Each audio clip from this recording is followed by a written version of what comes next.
大家好，歡迎嚟到智慧會。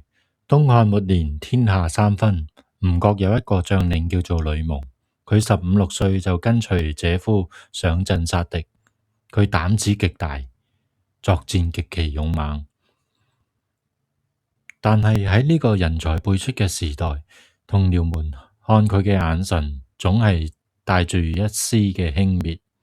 佢係名將，卻被人私下稱為吳下阿蒙。因為佢出身貧寒，冇讀過書，連報告都要口述讓人代筆。在講究門閥同埋學識嘅東吳朝廷裏，武藝再高強，也不過是一個莽夫。呢種困境似唔似現在嘅我哋？明明好努力，卻因為認知嘅局限，總係在某個維度上被人降維打擊，難以突破瓶頸。有一日，吳國主人孫權找到呂蒙，語重心長地說：子明啊，你現在身居要職，光靠匹夫之勇，怎可以管理國家大事呢？返去讀多啲書吧。呂蒙一聽，立刻面露難色，拗頭答道：主公，唔係我唔學，實在軍中好多事務，每天操練兵馬，哪裏有時間讀書？孫權聽後並沒有生氣，而是反問道：你嘅事再多，多得過我嗎？我並不是要你成為一個咬文嚼字嘅教書先生，而係要你涉獵見往事，從歷史中吸取教訓。孫權頓了頓，指着岸上嘅竹筒說：漢光武帝劉秀在行軍打仗，兵荒馬亂之餘，依然係手不釋卷，連嗰個一代梟雄曹操都自稱老而好學。你年紀輕輕又豈能話莽？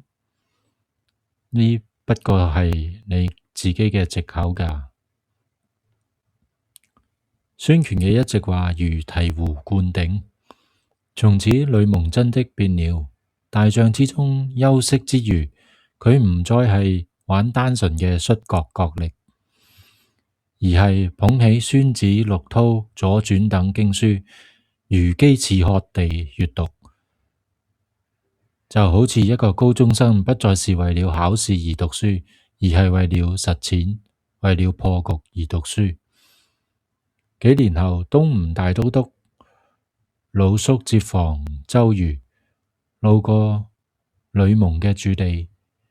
原本魯肅也招不起這個大老粗，但喺酒席之間論道時，呂蒙引經據典，剖析天下大勢，甚至為魯肅想好了3條對付關羽嘅密策。魯肅大驚失色，激動地越過宴席，拍着呂蒙嘅背說：以某今日之見識，非復吳下阿蒙。意思即是你如今嘅才華，再也不是當初那個吳地嘅老粗了。呂蒙自信地回望，士別3日，即更刮目相待。手不釋卷，釋是放下嘅意思，卷係書本。呂蒙嘅故事告訴我們，呢個世界上沒有天生嘅強者，只有不努力嘅阿蒙。所謂沒有時間，往往係沒有決心嘅代名詞。喺呢個信息爆炸嘅時代，你今日嘅手不釋卷，就係為了明日讓所有人對你刮目相看。大家唔好再讓吳下阿蒙嘅標籤跟着你太久啊！